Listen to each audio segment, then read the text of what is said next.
안녕하세요. 피부건강법 송현희 원장입니다. 그래서 이제부터 살펴볼 내용은요. 그럼 자반증은 어떤 검사로 어떻게 진단을 내리거나 아니면 자반증에 과연 검사가 필요한지 그것과 이제 자반증의 이제 진단을 받았을 때 일반적으로 들어가는 치료법, 치료되는 방법은 무엇인지에 대해서 한번 살펴보겠습니다. 자반증과 검사, 이제 자반증이라고 의심이 돼서 우선 뭐 종합병원이나 기타 병원에 가시게 되면 가장 하는 기본 검사가 이제 혈액 검사, 소변 검사, 이제 복부 CT나 아니면 초음파 등등, 뭐 간혹 엑스레이를 찍을 수도 있고요. 그런 검사들이 이제 대표적인데요. 가장 이제 혈액 검사로 체크해 보는 것들은 과연 이 자반증이 혈소판의 감소를 동반하느냐 아니냐. 즉 혈소판 감소의 유무를 체크하는 것이고요. 그다음에 소변 검사는 자반증이 걸리면 이제 보통 환자분들이나 보호자분들이 가장 걱정하는 것이 신장 침범의 가능성이죠. 그래서 혈뇨나 단백뇨 등으로 인한 신장 기능의 이상의 여부에 대해서 체크를 하기 위해 소변 검사를 시행합니다. 그다음에 복부 CT나 초음파는 일반적인 회노실란 자반증의 대표적인 증상이 뭐 관절통, 그다음에 복통, 뭐 자반, 뭐 이런 증상들이기 때문에 복통을 심하게 동반하는 경우가 종종 있습니다. 그래서 혹시 복부에 있는 장기에 이상 여부가 있는지 아니면 복부에 있는 어떤 장기들이 이상으로 인해 자반증이 발생했는지를 체크하기 위해서 CT나 초음파 혹은 엑스레이 등을 찍게 됩니다.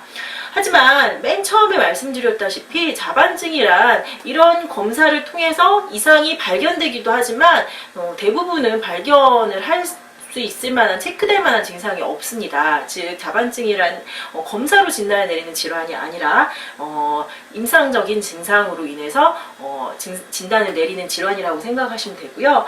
단 이러한 검사들은 아까 소변 검사에서 신장 침범의 유무를 체크하기 위한다고 하였고, 그 다음에 복통이나 뭐 이런 관절통 등이 있을 때 그런 부위에 어떤 장기들의 염증이 있는지 등을 체크하기 위해서 침범 부위의 이상 여부를 체크하기 위한 이제 검사이다라고 생각하시면 됩니다.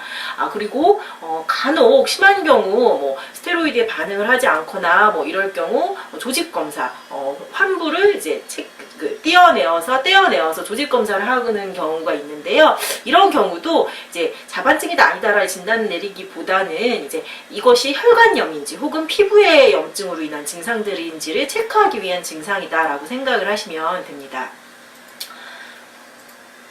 그래서 보통 우리가 자반증이라고 진단을 받게 되면 상용하는 약물들이 대표적인 게 이제 엔세이드라고 얘기하죠. 비스테로이드성 진통제의 줄임말인데요. 뭐 많이들 들어보셨던 약들일 거예요. 뭐 대표적인 뭐 타이레놀이라든지 아니면 어머님들 열나거나 아이들이 열나거나 뭐 복통이 있거나 할 때 쓰는 뭐 맥시부펜 시럽이라든지 뭐 맥시부펜 이하적이라든지 이런 것들이 비스테로이드성 진통제에 해당하고요. 복통 등을 동반한 뭐 복통이나 관절통 등을 동반한 자반증일 경우 진통의 목적으로 이제 증상을 제어하기 위해서 이런 약들을 씁니다. 그리고 또 가장 대표적인 것들이 스테로이드이죠. 보통 스테로이드 중에서 초기에 프레드니솔론이라는 스테로이드류를 사용하게 되는데 뭐 아시다시피 스테로이드는 항염증이나 면역을 억제하는 효과가 탁월한 약이라고 알려져 있기 때문에 증상 제어를 위해 뭐 크림류의 뭐 리도맥스 크림, 뭐 소론도정, 아드반탄 연고 같은 이런 것들을 이제 주로 사용하게 되고요. 그다음에 또 그 이외의 약물들로서는 이제 자반증의 원인을 체크했는데 검사상 아무것도 나오지 않으니까 이게 알레르기 반응이구나 하게 됨으로 인해서 항히스타민제, 알레르기 반응을 억제하기 위한 항히스타민제를 쓰거나 이도 저도 제대로 이제 약물들이 반응을 하지 않을 경우 우리가 보통 면역 억제제라고 하는 것들을 쓸 수도 있고요. 그다음에 이제 콜킨제제 뭐 이런 것들은 보통 통풍에 많이 쓰는 약들인데 그런 거나 아니 우리 뭐 한센병, 납병에 쓰는 뎁손이라는 약들이 또 혈관염을 억제하는 작용이 약간 있다라는 뭐 연구 결과가 있기 때문에 이제 그런 더 나아가서 스테로이드 등이 제대로 반응하지 않으면 이런 약제를 주기도 하고요. 그다음에 복통 등이 동반된 자반증이 많기 때문에 뭐 정장제라든지 유산균 제제를 같이 이제 주기도 합니다. 즉 이제까지 이제 보신 약물, 상용하는 약물들을 본 걸로 이제 아시다시피 이제 서양의학적인 치료의 원칙은 첫 번째로는 이제 검사를 해서 침범 부위가 어디까지 있는지, 뭐 우선 살펴보고요. 그 다음에 뭐 입원을 할 수도 있고 아니면 그냥 집에서 자가 휴식을 할 수도 있지만 안정과 휴식을 하면서 뭐 아까 살펴봤던 NSAID나 뭐 스테로이드나 뭐 정장제라든지 유산균제제라든지 뭐 면역 억제제 등등을 통해서 이제 붉은 반점 혹은 복통이나 뭐 관절통 등 증상을 억제하면서 이제 자연적인 회복을 기다리는 것이다라고 생각을 하시면 됩니다. 근데 이제 문제는 회복이 안 되는 케이스이죠. 이런 증상들을 제어하기 위한 약물들로 인해 전혀 뭐 통증이나 붉은 자반들이 제어가 되지 않거나 혹은 스테로이드를 쓰는 동안에는 증상이 괜찮아졌네 했는데 약을 줄이거나 끊음으로 인해서 다시 붉은 반점이 나오거나 복통이 진행이 되는 경우, 즉 스테로이드 리바운드나 진통이나 증상 제어가 되지 않는 경우가 이제 조금 문제가 되는 자반증이라고 생각을 하시면 됩니다.